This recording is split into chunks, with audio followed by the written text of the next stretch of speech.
Good morning friends, मैं टिकेश्वर निर्मलकर अपने इस यूट्यूब चैनल में आप सभी का स्वागत करता हूं।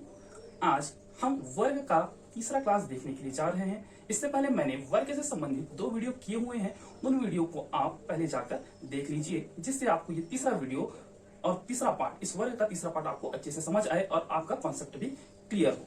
पहले 2 वीडियो का लिंक मैंने डिस्क्रिप्शन पर डाला हुआ है, आप वहां जाकर इस वीडियो को देख सकते हैं। आज हम देखते हैं कि 100 से 1000 तक के संख्याओं का वर्ग कैसे निकाला जाता है। देख लीजिए, इसके लिए आपको यह समझना होगा कि इसमें बेस मेथड होता है। इसके लिए जैसे कि हमको देखना है कि 100 से लेकर 1000 तक के वर्ग को कैसे निकाला जाए, इस चीज को अगर अपने को सीखना है तो कम से कम हमको 1 से लेकर 25 तक के वर्ग हमको याद होना चाहिए। ठीक है, जैसे कि 1 का वर्ग 1, 2 का वर्ग 4, 3 का वर्ग 9 होता है, ऐसे ही 25 का वर्ग 625 होता है। इस प्रकार का 1 से लेकर 25 तक का वर्ग पूरी तरह से हमको याद होना चाहिए। इसके अतिरिक्त और कोई जानकारी देना चाहूं तो हाँ, जैसे कि हम बेस की बात करते हैं, आधार की बात करते हैं। आधार हमारे लिए आधार क्या होगा? आधार देखिए, हम 100 को आधार मानते हैं, हम 150 को आधार मानेंगे, मतलब 150 को आधार मानेंगे।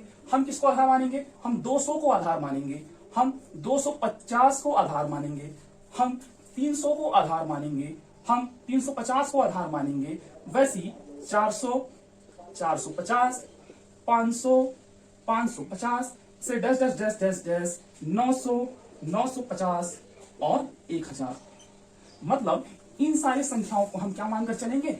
इन सारी संख्याओं का अपन क्या मानकर चलेंगे? आधार मानकर चलेंगे, और इन्हीं के आधार पर हम 100 से लेकर 1000 तक की संख्याओं का वर्ग ज्ञात करेंगे। तो पहली चीज हमको क्या पता होना चाहिए? वर्ग पता होना चाहिए। किसका? 1 से 25 तक। और दूसरा चीज हमको पता होना चाहिए, आधार हमको क्या लेना है। ठीक है, हमारे पास आधार क्या क्या है? 100, 150, 200, 250, 300, 350 से लेकर 900, 950 और 1000। आइए देखते हैं, कुछ एग्जाम्पल के माध्यम से हम समझने का प्रयास करते हैं कि इस वर्ग का और इस आधार का प्रयोग करके हम कैसे वर्ग ज्ञात कर सकते हैं। जैसे कि मैं पहली संख्या ले रहा हूं, देखिए 117।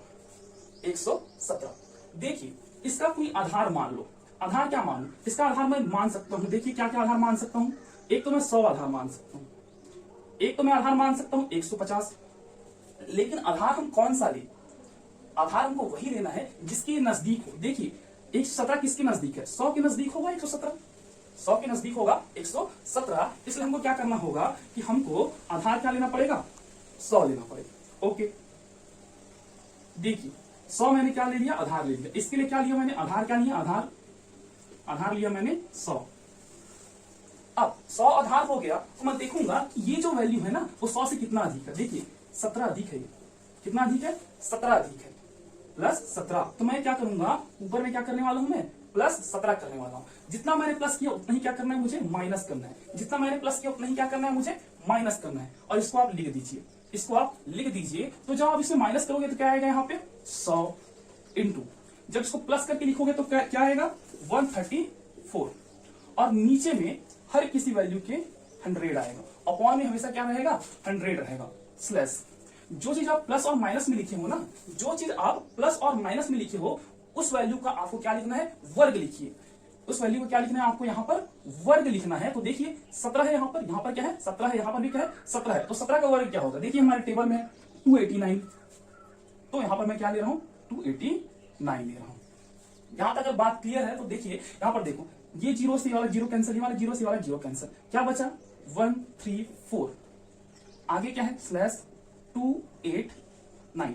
अब यहां पर समझने वाली बात यह है कि इधर ना इकाई और दहाई अंक तक लेना है। कहां तक लेना है? इकाई और दहाई तक लेना है। जो सैकड़ा का जो टर्म होगा वो इधर चले जाएगा और इसके साथ वो वर्क करेगा।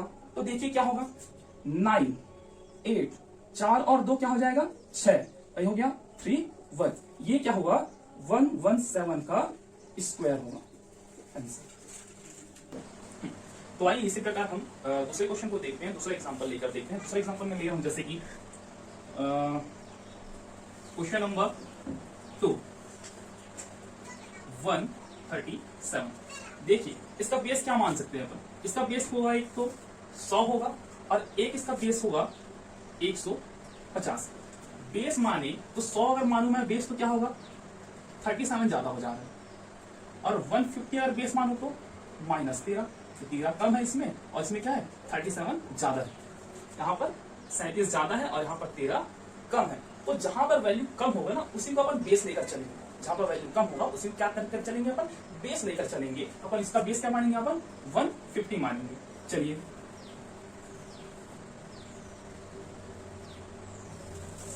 इसका बेस हमने क्या मान लिया, आधार क्या मान लिया हमने, आधार हमने मान लिया 150। जब इसका मैंने आधार 150 मान लिया है तो क्या करूंगा, 150 के लिए कितना कम है ये, -13। 150 में 13 कम है तो -13 किया, इसलिए यहां पर क्या करूंगा, +13। चलिए आगे बढ़िए, +13 जोड़िए कितना होता है 150 इंटू -13 कीजिए 137 में -13 कीजिए, 137 -13 कीजिए तो क्या होगा 124 अपॉन 100 स्लैश करके, जिसको आपने क्या किया प्लस माइनस किया हुआ है ना, जिस वैल्यू को आपने क्या किया प्लस माइनस किया हुआ है, उस वैल्यू का क्या निकालना है आपको, वर्ग निकालना है। वर्ग निकालोगे, स्क्वायर निकालोगे, क्या होगा 13 का स्क्वायर क्या हो जाएगा 169। 13 का स्क्वायर क्या हो जाएगा आपका 169 हो जाएगा। तो देखिए 13 का स्क्वायर 169। अब क्या करेंगे, जो कटता है उसको काट दीजिए 0 से 0, ठीक है। उसके बाद यहां पर काटेंगे तो 5 तिया 5 दूनी 2 एकम 2 छेका और 2 दूनी। चलिए 3 का गुणा 62 के साथ करोगे क्या होगा, 3 दूनी 6 और 6 तिया 18 स्लैश 169। अगले स्टेप में जैसे कि मैंने बताया है कि हमको क्या लेना है, यहाँ पर इकाई और दहाई अंक तक लेना है, और सैकड़े वाले अंक को इस साइड क्या कर देना है, पक्षांतर कर देना है। इस साइड क्या कर देना है, पक्षांतर कर देना है। तो क्या होगा इसका 9 6 1 की साइड भेजोगे तो 6 + 1 7, ये हो गया 8 और ये हो गया 1। यही आपका आंसर है।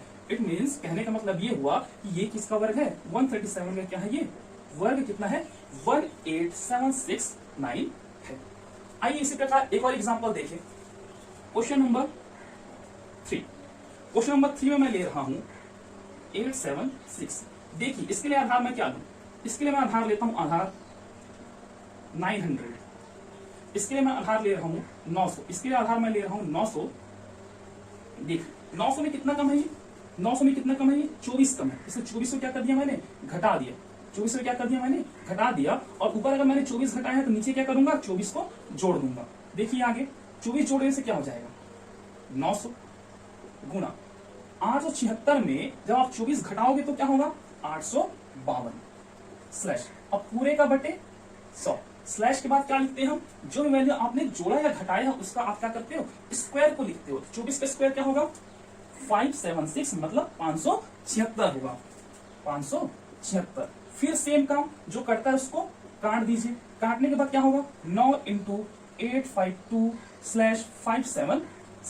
9 का गुणा कर लीजिए किसके साथ 852 के साथ। जब आप गुणा करोगे तो क्या आने वाला है यहाँ पर 7668 और इस साइड में 576। फिर से वही बात, केवल इकाई और दहाई को रखिए 6 7 और सैकड़ा वाले टर्म को पक्षांतर कर दीजिए। तो 8 और 5 क्या हो जाएगा, 8 5 क्या हो जाएगा 13 हो जाएगा। फिर क्या आया